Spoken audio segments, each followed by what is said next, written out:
The votes are in, it's time to see what this town is meant to be. Together strong we'll cast our say, build tomorrow from today.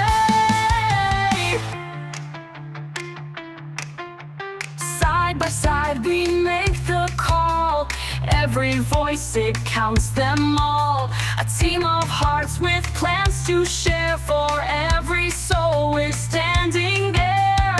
It's in the ballot, it's in our hands. Together we rise and take a stand. For every dream, for every need, community spirit is our creed. The Lord is here to pave the way, working hard both night and day, delivering hope, delivering dreams. We are the ones who fuel the streams.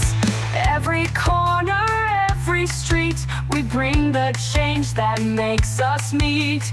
Hand in hand we hold the flame, together we'll make a lasting name. It's in the ballot, it's in our hands. Together we rise and take a stand. For every dream, for every need, community spirit is our creed.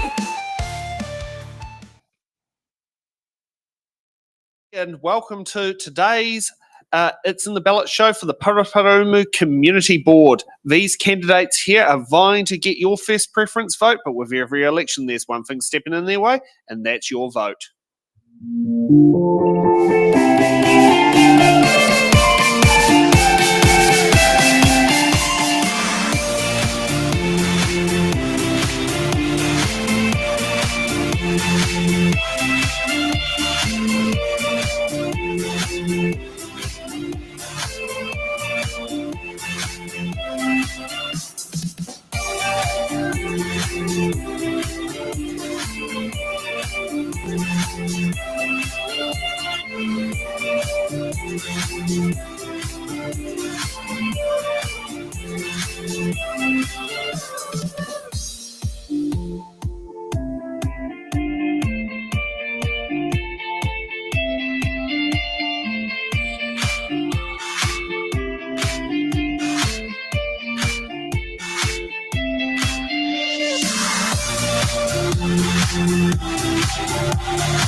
Here live from the Kapiti Impact Hub. Welcome to today's It's in the Ballot show, where we'll get to see our brilliant candidates here vying for the first preference vote for the Paraparaumu Community Board. So let's get first up here with Carl. Your 1 minute opening statement of why you should receive the first preference vote. Kia ora. So Carl Webb is my name. I'm an 8th generation Kapiti coaster. I'm from 3 local iwi here, Ngāti Toa, Ngāti Awa, Ngāti Raukawa. I have 2 children and about 50 adopted kids, and I've got 3 mokopuna. I've been involved with community support and development for about 30 years. I've been on the local Paraparaumu Community Board for the last triennium. I've been interested and involved in local politics since around 1994, when our iwi signed a memorandum of agreement with Kapiti Coast District Council. We set up Te Whakamininga, and a vote for Carl is a vote for cool. So kia ora. Okay, next up, Michelle. Hi there, kia ora ana. My name is Michelle Scully, and I was born in Stokes Valley quite a few years ago. I've always said I went overseas to Wellington, where I studied music. I'm a living live musician, composer, and a performer in the arts, and I immigrated out to Paraparaumu about 35 years ago. I live on a beautiful piece of land which is covered in native trees. I absolutely love nature. The last 4 years, I have sat on the Creative Communities Board at the council as a committee. We give out money to a lot of very, very good community creative projects. I enjoyed it. My time is coming up. And I suddenly thought, you know what, I like being around the council table. Why don't I stand for the Paraparaumu Community Board? Hence why I put my name up. Number one for me, and Carl, of course. I have a great passion for Paraparaumu. I have a great passion for Kapiti itself. I've started the Kapiti Sketching Group. We meet once a month. Anybody's welcome to join us. And there's not much else to say, but I absolutely love being here. Thank you. Number one for me. Okay, next up, Glenn. Hey everybody, Glenn Olsen. I am your current chair, and it's been my privilege to be your chair of the Paraparaumu Community Board for the last triennium. I'm originally born and bred in Paraparaumu. My family's been here for about 55 years.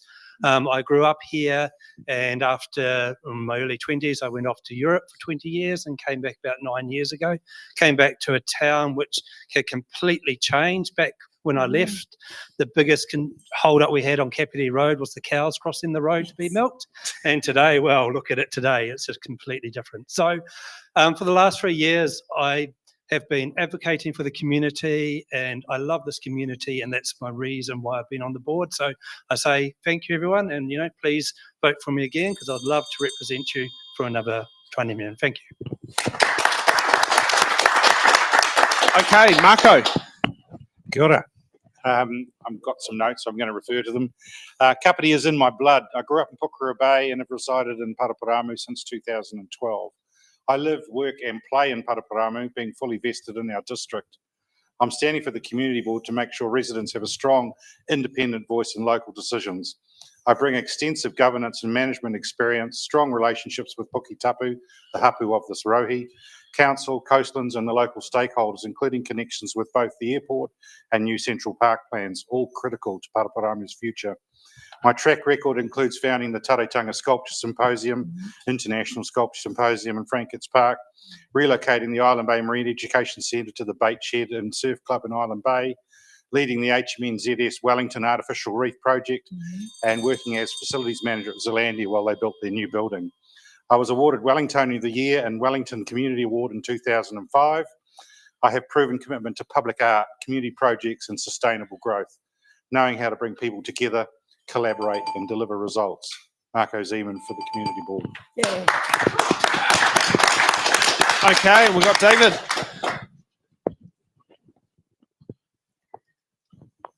Hi, good afternoon. I want to wish my fellow candidates all the best. But if you vote for me, vote number one for David Ogden. A bit about myself. Civic economy and civic character have been my hallmarks and my aims through my political career, with success. I've had good success in that, so remember that. So I'm offering to serve you in Paraparaumu to the best of my abilities. I like to succeed on your behalf. I've excellent experience in local government, Hutt City as the mayor, a councillor, and on the Wellington Regional Council plus the health board over there. I'm also a fellow in the Chartered Accountants of Australia and New Zealand. I have my own business, but I've got spare time to work for you and Paraparaumu. I love Kapiti and have walked and cycled over most of our streets and environs. I've attended a number of the council meetings, so I know what's involved with that. I want to follow on from what we achieved with the Hutt City. We had a talented council and staff. I believe we were the best in New Zealand at what we set out to do, which was to lower rates and debt, strengthening core business and lifting our civic character. We were determined and successful. We had a great team. Thank you very much. Okay, so now let's get to the box questions. These so how things we do here on community boards, we do things a bit differently. We'd like our candidates to work together as a team, because they're going to have to work together as a team once they're on the community board. So we have box number, we have box numbers between 1 and 9, and I'll go one by one with each candidate on picking a box number, and we'll get every candidate to answer that question. And I'll bring up my lovely random list order sheet here, which always is a lot of fun trying to make multiple things work on one screen here. And it will give me a lovely order. Michelle, You get to go first. What box number would you like to pick? Hi there. I think I'll go for my lucky number 8. Okay, so let's see what good old number 8 has. And I'll flip these upside down so I don't actually know what I'm picking out. Otherwise, it won't be quite so random. Okay, we got B for Bravo. How would you stand up for your community interests if it differs from your own position? I think this is a fantastic question. One of the things that I learned by being on the Creative Community Committee for 4 years is that there were many things that would come in asking for money that perhaps weren't in my interests at all, but I didn't believe it was my job to turn them down because of that. I believe in working collaboratively with the team, and if something comes in that I don't agree with, I'd have to look at why didn't I agree with it. I'd have to look at what is other people's thoughts for that particular issue, and then make an honest decision. I try very hard, particularly in a community way, to not work with a political agenda, because I don't believe that actually belongs in such a community board. So for me, I would try to be as open as possible. And if I really felt strongly against it and I had the right reasons to say so, I would not be afraid to say. Just as I wouldn't be afraid to stand for something that everybody else was against and try and put my view forward as to why I believed in it very strongly. Thank you. Okay, David, how would you like to answer that question? What was the question? So it's B for Bravo. How would you stand up for your community interests if it differs from your own? Well, I'd have to put forward what I believe in. I'd have to put forward what I believe in about any particular situation, but I would take the interest of the community first. It's quite difficult, and that's one of the secrets of politics, local politics, and whatever. You've got to be very careful about your ethics, what is best for the community, and sometimes you've got to eat humble pie, but it's very, very difficult at times, very difficult. So I'd probably, well, it depends on the circumstances of where and the problem that you're facing. Thank you. Okay, Marco.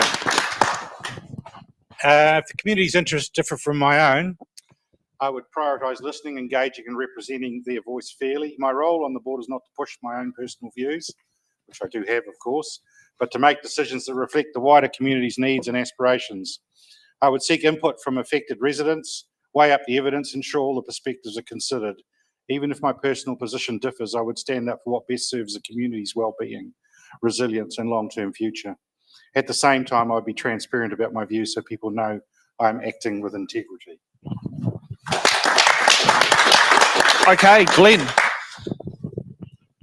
that's right. Caught up in the cables. Yeah, no, it's a really good question. And it's in a position I've been in many times, because when we are voted on not to make decisions based on our own personal preferences. We're there to advocate for, listen to, and do what's right for the community. So it's nothing new there. And, you know, it's not just here. Many of us have had jobs where our bosses come to us and ask us to do something which we haven't agreed with or didn't believe, but we get along and we do it because it's the right thing to do for the business. Does not always the right thing for us. So I strongly believe that we are there to make decisions based on what the community needs and what the community wants. We're not voted on to force our own personal, you know, beliefs on the community and vote for ourselves. So that's my thank you. Okay, Carl. Just warning you, your microphone is a bit shorter leash than it was before. My one or No, Carl's. Carl's? Oh, okay.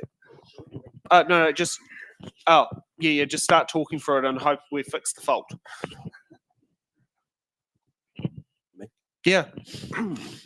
Well, I'm always right, so that just rock. No, my buzz. So yeah, as what Glenn said, Glenn's been a fantastic chair. Glenn's said the right thing there. We're there to advocate for everybody else. Our main goal is to bring people's voices to the council table and advocate for their voices. And amongst that, though, we do get to have our opinion about things, and I think that's real healthy as well. I think my buzz is to be as active and on the ground as I can out in the community and hear those voices. Social media is my buzz as well, and bring those voices to the council table, to our elected members, to give them as much information as we can to vote on issues. Kia ora. Okay, David, you get to pick the next box number. What box number would you like it to be? Box number 6, please. Box number 6, no Thank problem.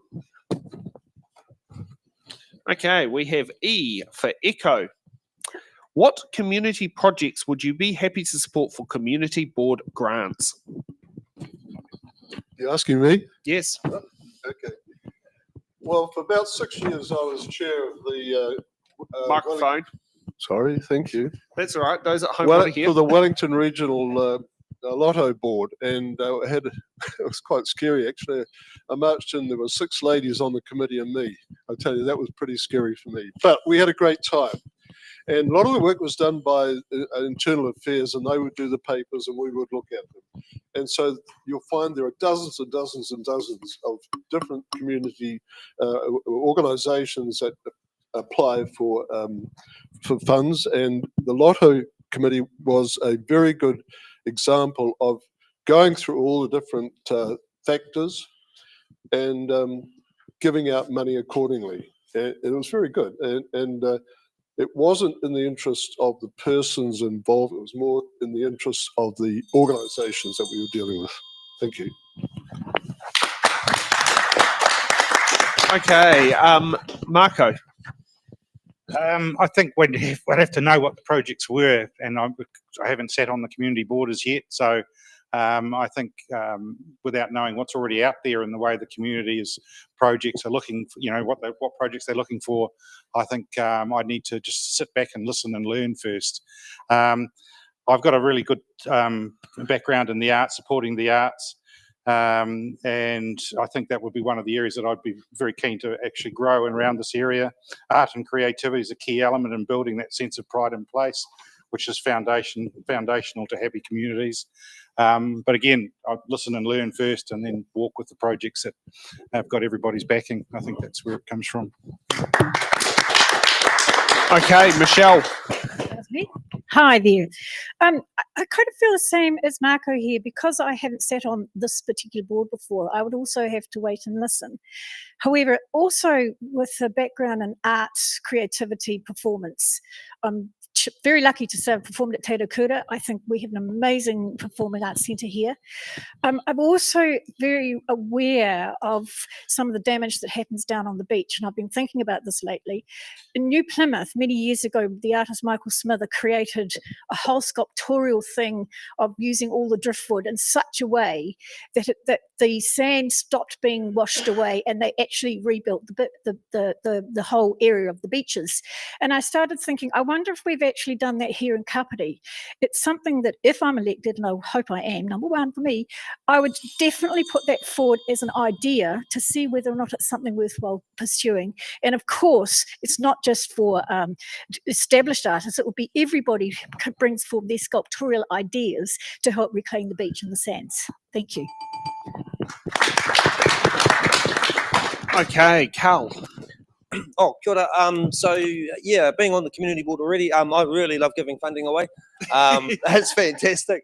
We've got we have guidelines for people to make sure their funding aligns with their guidelines. It's discretionary, and yeah, I really like giving the small amounts of money we give away to make a maximum impact in the community with people that are doing cool things out there. So it's empowering people, and yeah, and what they bring back to our community from what we funded them. So.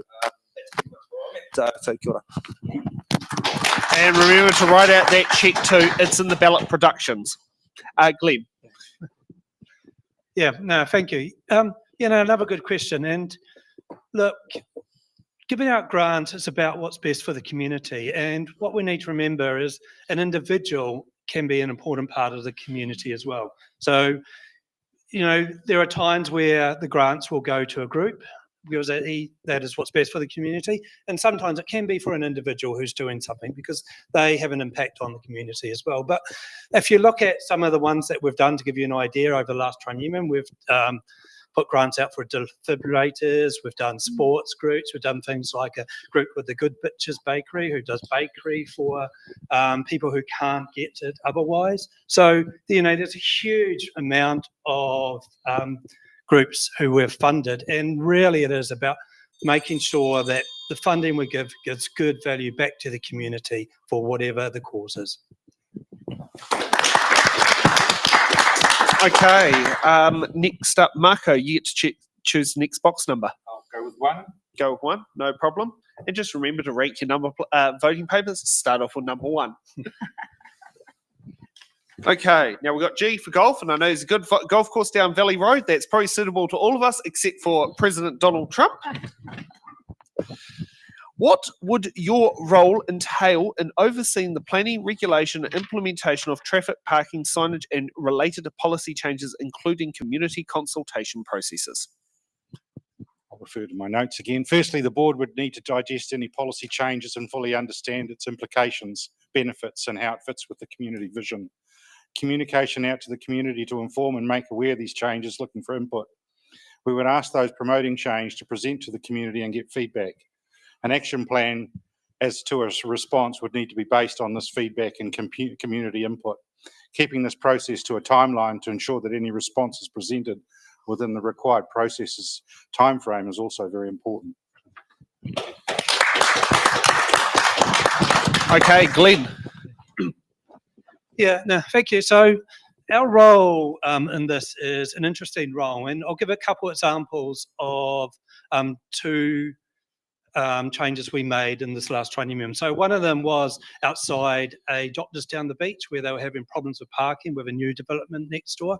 And with that one, it was both the developer and the doctor who came to us and said, look, there's an issue here, what can we do? So we went down there first of all, and we met with everybody in the area that we could. We spent the day there, the doctors, the developers, the households. Across from us was the community centre who needed parking. So the first thing we did was we talked to everybody about what the impact was going to be. Sorry about that. And then a report comes through to us, and then at the board, we look through the report and the recommendations from staff. And in this case, actually, we didn't completely agree with the recommendation, but we agreed with most of it. So on the night, we did have the opportunity to change it, and we did change it a little bit and put it through. Second one we did was, again, very similar, a couple of loading bays that a courier driver had requested down Paraparaumu Beach. Again, we talked to the community, we talked to the driver, we talked to the public, and we found that the public was very worried about losing parking spaces down there. So in this one, the right medium in the end was we approved one there, and we did not approve the other one. So, it was a good solution all around that we did. Thank you. Okay, David. Well, I think one has to reflect on the rules of the local authority, and you must adhere to those, and also of the government. There are local situations which must be looked at as well, and so any person and the people that are here that are elected, they will have to have recourse to the people in the community and talk to them and find out their views. But safety is very, very important, particularly with the people that are living here. A lot of older people here. You get on a community committee, and there's always a very, very big upswell of the safety of traffic for everybody in the community. And so you've got to look at where all the risks are and deal with those, plus the rules that are happening at the moment. Thank you. Okay, Michelle. That's a very loaded question. I want to get rid of all road codes in New Zealand. That is not going to happen. But in reality, I think safety is incredibly important. And the other thing that's important is, if I'm elected, and I want to be, is that I have to learn exactly what some of these questions mean.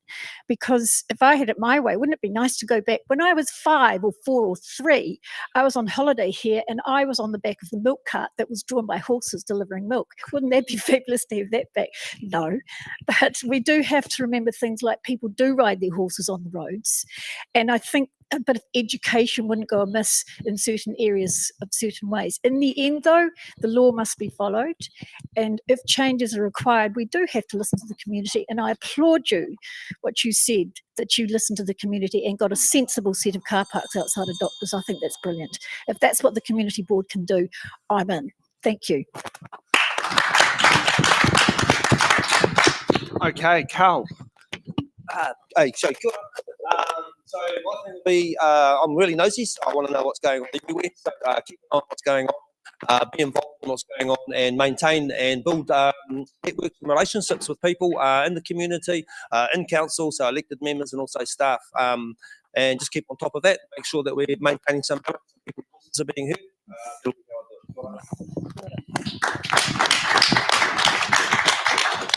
Okay, so let's go up. Next, Glenn, you get to pick the box number. 7. 7.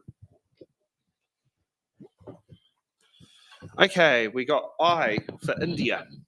How can the community board contribute to civil defence and emergency management in your area? Yeah, thank you. So it's really important, and this is an issue where I know the civil defence team does need help. So there's a couple things that they need help with. One is just keys to the different civil defence buildings and places, and they have little buildings with kits in, and they need people to hold these keys, and they have trouble doing that. So, you know, community board members are in a great position to be able to hold these keys, and when there is a problem, they can go to these centres and open them up. So I think a lot of it is working with our civil defence group and talking to them how we can help them and doing what we can, and also helping them because they run some great events during the year, and it's getting the word out to get the public to come in to these events and help them out and do the training and everything else. So yeah, there we go. Okay, Marco. I've worked on a number of occasions with emergency services. When I sank the frigate Wellington, we gave the ship over to the National Police Dive Squad, the fire service, and we had numerous exercises on board that ship before we took it out and sunk it. I think by working closely with both civil defence and emergency responders, having community education sessions from them, and through this community engagement, evaluate our Paraparaumu's needs and resources, plannings and actions depending on the emergency type. So again, I'm embryonic in the role. If you do vote me in, it's something I'll need to learn more about, but certainly working with the emergency services and getting them to teach us what they would like us to do as the public in an emergency is really key, I think. So thank you. Okay, Michelle.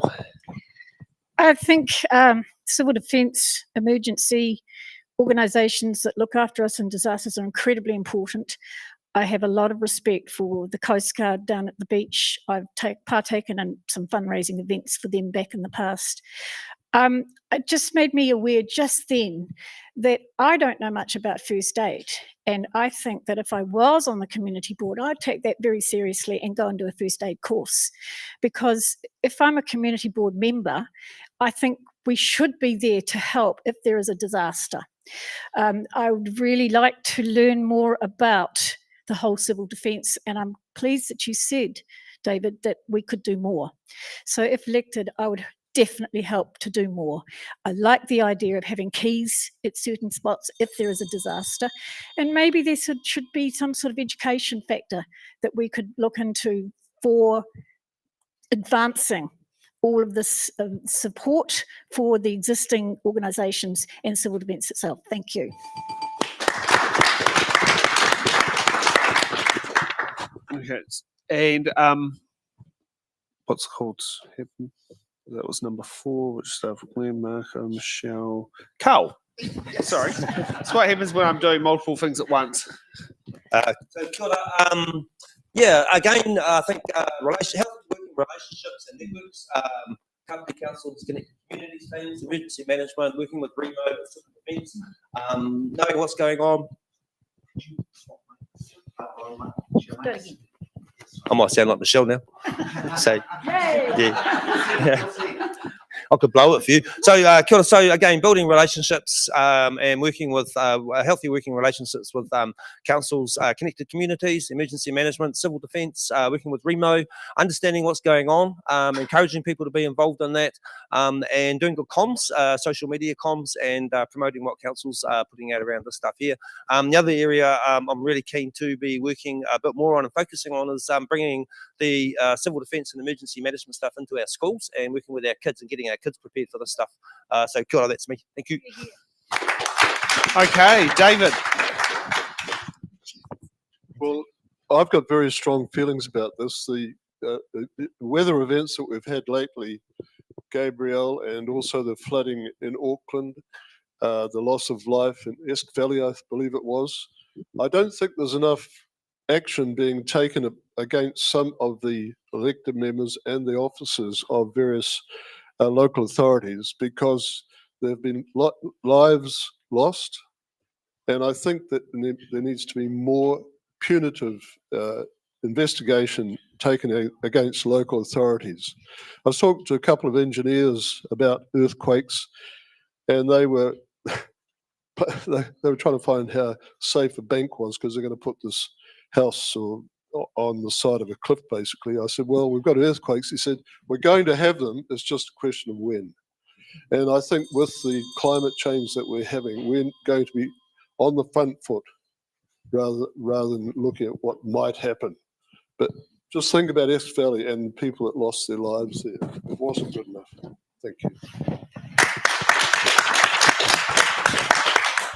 Okay, so we get off for another one. Carl, what box number? Like box number 7, like the Seven Sisters in our I love Matariki. that. I love Yeah, that. I love kia ora. someone using Tadeo. Okay, we got A for animal. What will be your preference for new street names to be based on in the Paraparaumu Community Board area? Examples: former mayor names, names gifted from local iwi. I like Carl's Way. So yeah, kia ora. I think that our naming of our streets, really, I'd like to see them based on the Kapiti Coast history, people that have had an impact and left a legacy on the Kapiti Coast. And for me, our street names are a bit like our whakapapa, and it helps us to keep the past visible. And I think that it really honours us as a Kapiti Coast, and that's the way I think it should be done. So kia ora koutou. Okay, David. Well, nobody named a street after me, so I don't care, you know. But someone like Percy Dowse, who did a lot of building and that sort of thing, he's remembered. But Kennedy Good, for example, I know he jacked up his deputy mayor to put forward his name, so I'm told. But it doesn't really matter unless the people know what the name is.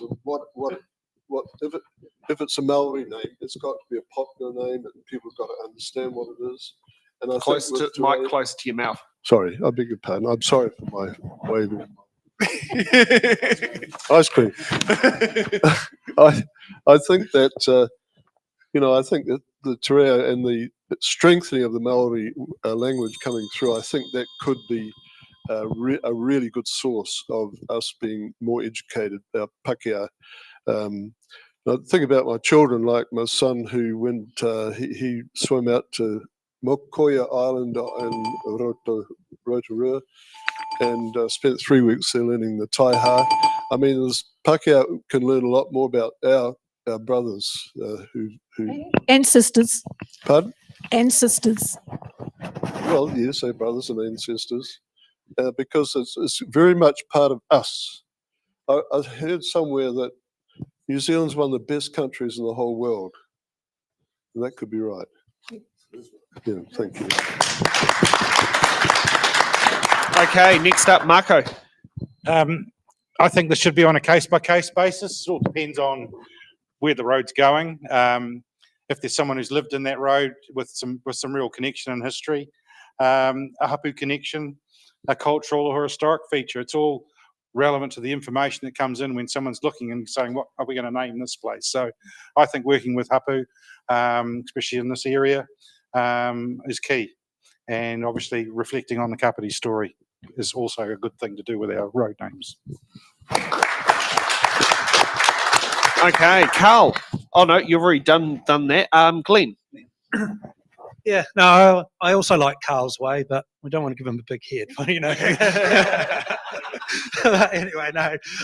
I think, street names, they really need to tell a story, which could be a bit of history of what there is, someone that's been there, what the land was used for, an animal, the birds that used to be there.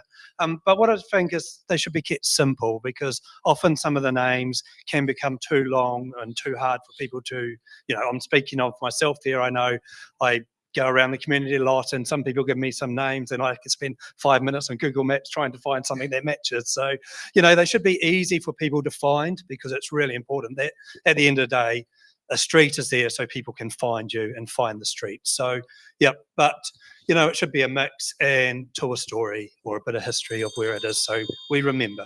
Thank you. Okay, Michelle.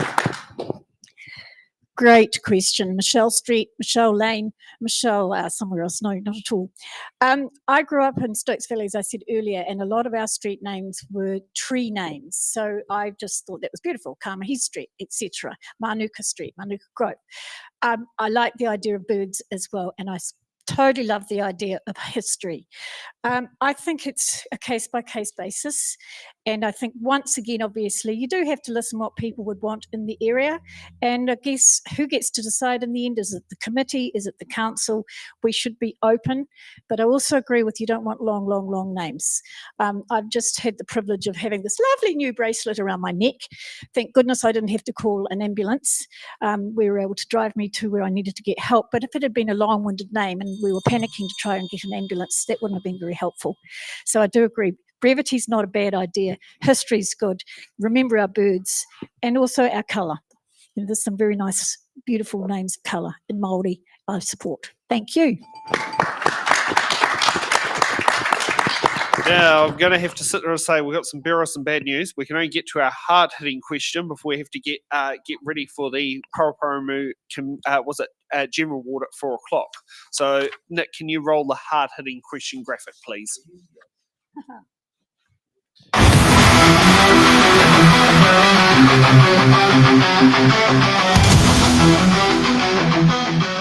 Hard-hitting questions. We're not gonna need to put on top of question, because every candidate has to answer the hard-hitting questions.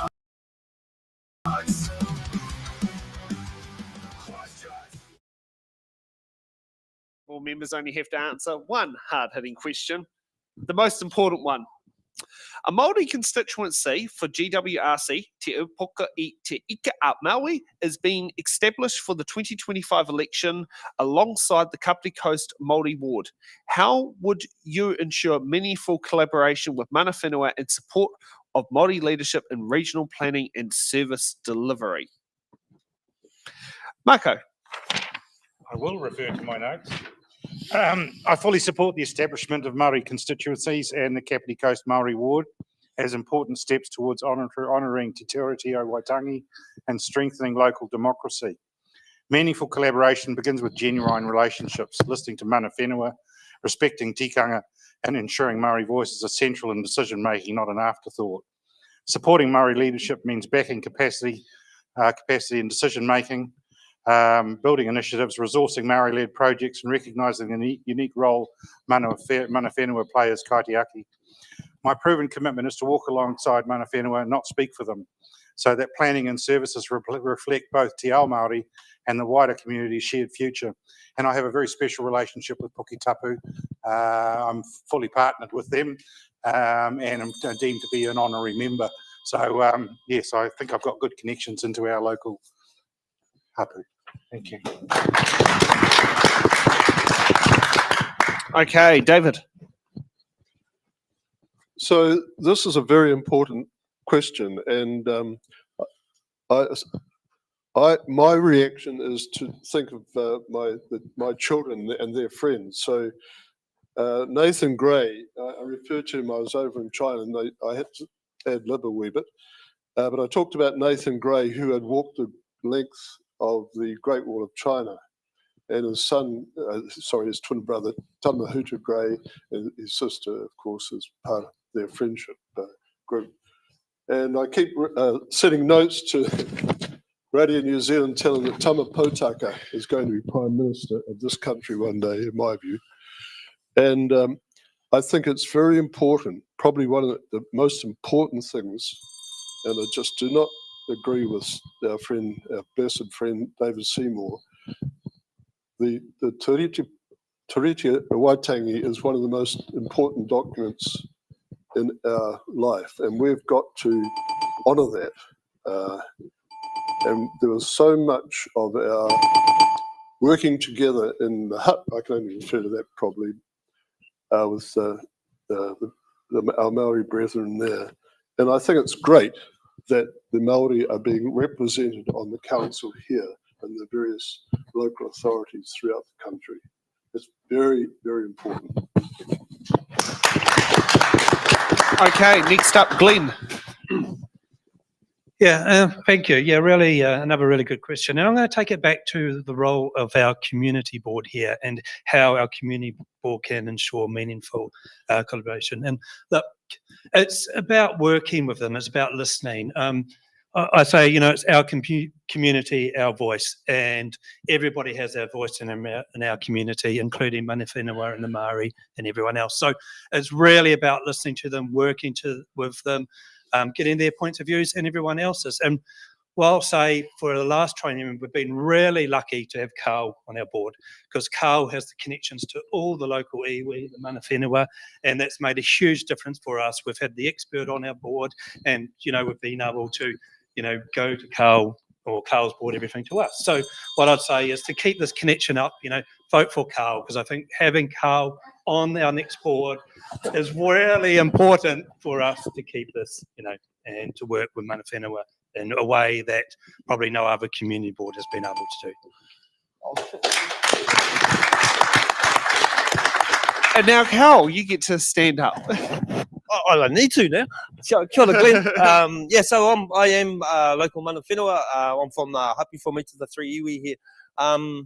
So I guess my buzz is, to keep promoting good, healthy relationships and networks.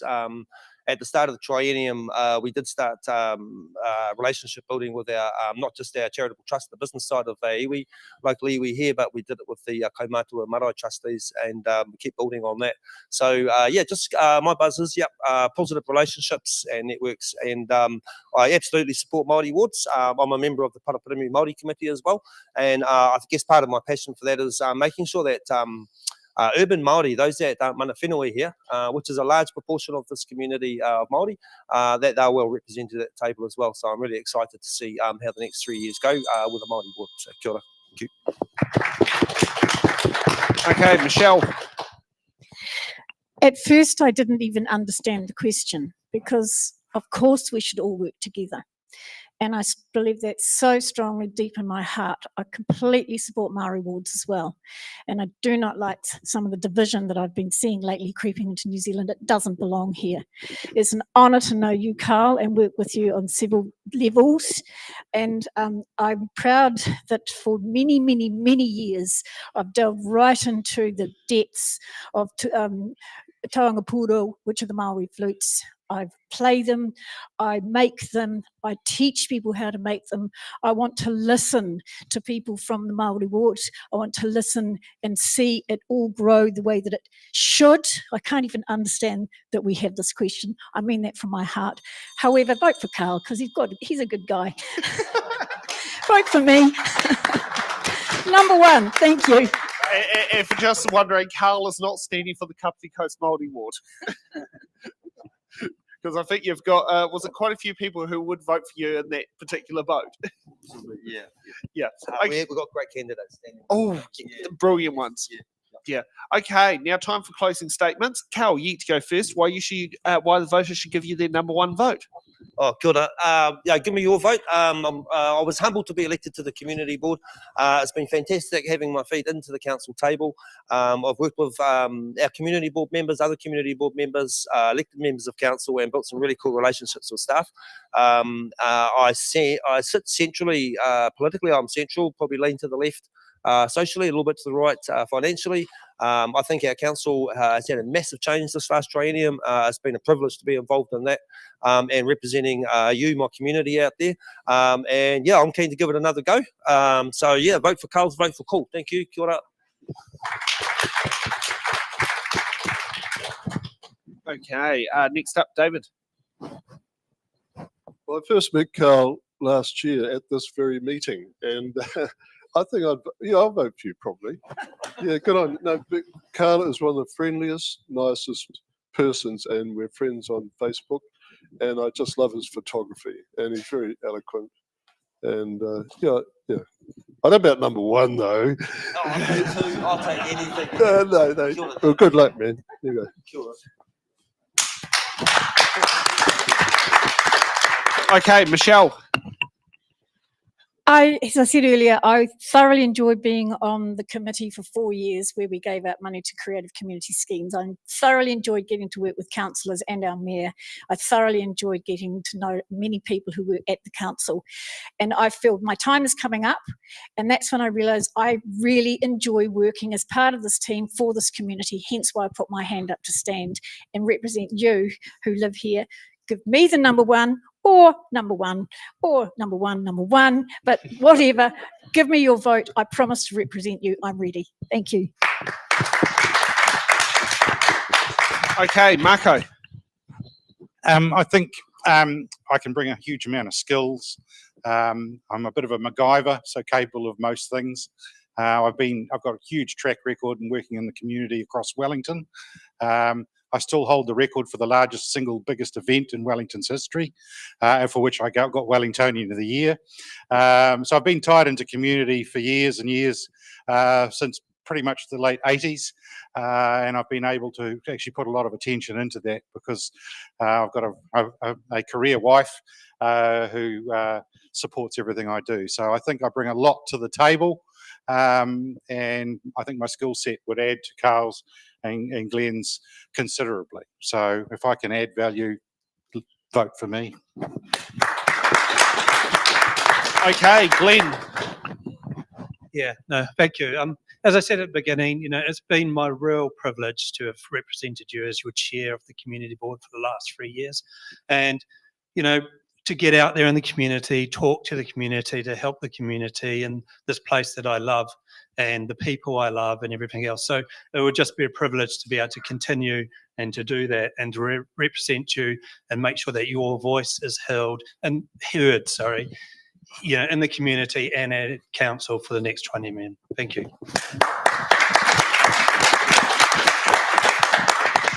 Okay, thank you for candidates for participating on the show. Just a little bit of a heads up on how STV works. When it comes to voting, you'll be ranking your candidates in order of preference.